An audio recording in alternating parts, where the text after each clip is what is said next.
Drago mi je što smo se opet okupili na ovom mestu u nešto manjem broju. Mislili smo da ćemo imati naše prostorije, međutim, dobro nam je i ovde, malo se guramo, ali nema veze, jer danas proslavljamo 18. rođendan. Sad smo u punoletku. 18 godina kako ovo organizujemo, ja i moje članice, i nadam se da nećemo prekinuti, da će jednog dana i neko i na nas pogledati i dodeliti nam neku prostoriju. Prošle godine, od prošle izložbe do sada, posetili smo razna mesta u Vojvodini gde smo imali zapažene rezultate. Verujte mi, bile su tu sve prve nagrade, druge, da li je bilo za ručne radove, da li je bilo za aranžiranje štanda.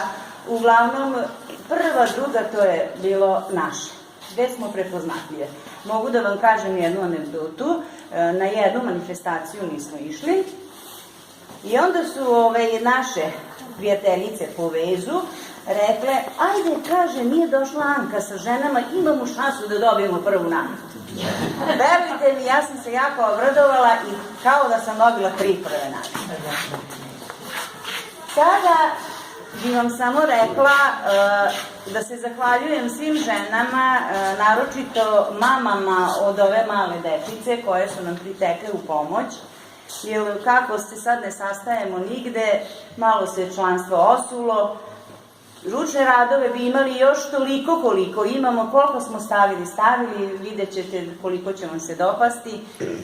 I u ime Akluda Jovan Popović, aktiva žena, i u svoje lično ime, želim vam srećan praznik, dobro zdravlje, dug život i vama i vašoj porodici. A sad bih pozvala našu staru članicu Nataliju Šušak da otvori ovu izložbu.